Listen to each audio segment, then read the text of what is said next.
So maybe, Dr. Laitman, you can explain a little bit how does this happen? How does this connection happen? Because when you look at the world today, many people try to kind of equalize everything.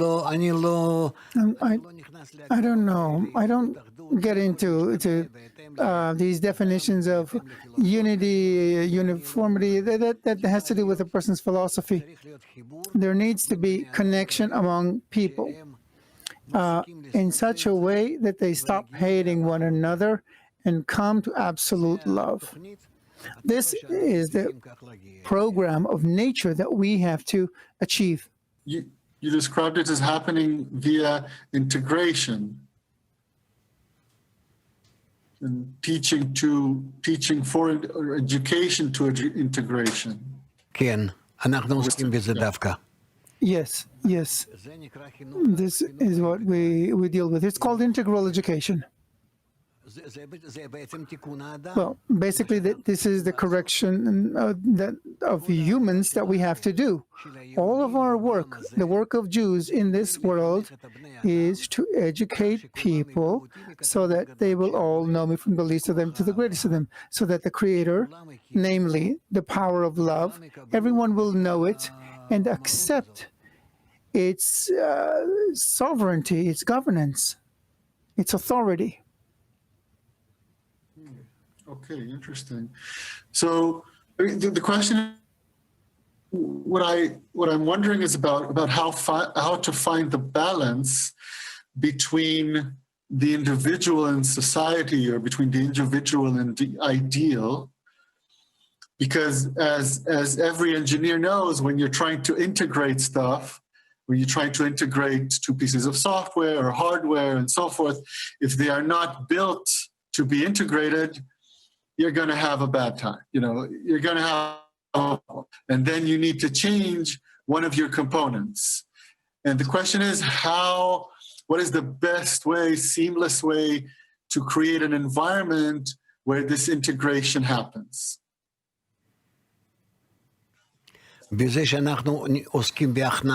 By subjugating ourselves, and then the upper force creates a connection between us. This is all we need to do, is basically yield, submit ourselves before the law of integration. It is an integration that you can see. In our world, you can see that whether we like it or not, our world is approaching a state of being a global world. And these are signs of the generation of the Messiah. Hold on, Dr. Laitman, just because some of the things start to sound very religious, and I want to make sure that it's clarified what you mean when you say the upper force, the Messiah. Can you just qualify those things? Those are not religious terms, even though they're used by religious people, right? Yeah.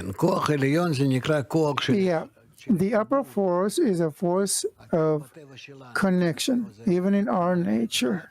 Where nature is one system, so even in the nature that we are in, there is a force of connection that operates on all parts of nature, except we don't really detect it because we ourselves are broken, and therefore we can't and don't want to, because we are broken, to see the unity that exists in nature.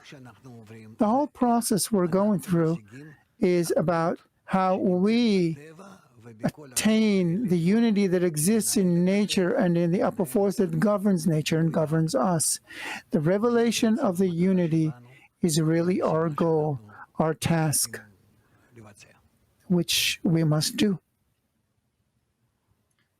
So going to this topic of anti-Semitism, so the program. So the solution to that is by integration, if I understand correctly. Sort of in making... Hatred to Jews will not stop until we open ourselves up to the nations of the world, after we ourselves have understood what is our task. And then we will tell everyone what is the purpose of the development of all of humanity, on the earthly level and onward, above our worldliness, when we begin to attain higher spiritual levels. And that for this to happen, everyone must unite above all the differences. By this, we become Jews and Israelis. Israel means Yashar Kel, straight to the Creator, straight to God, directed toward the Creator, who is the same for everyone.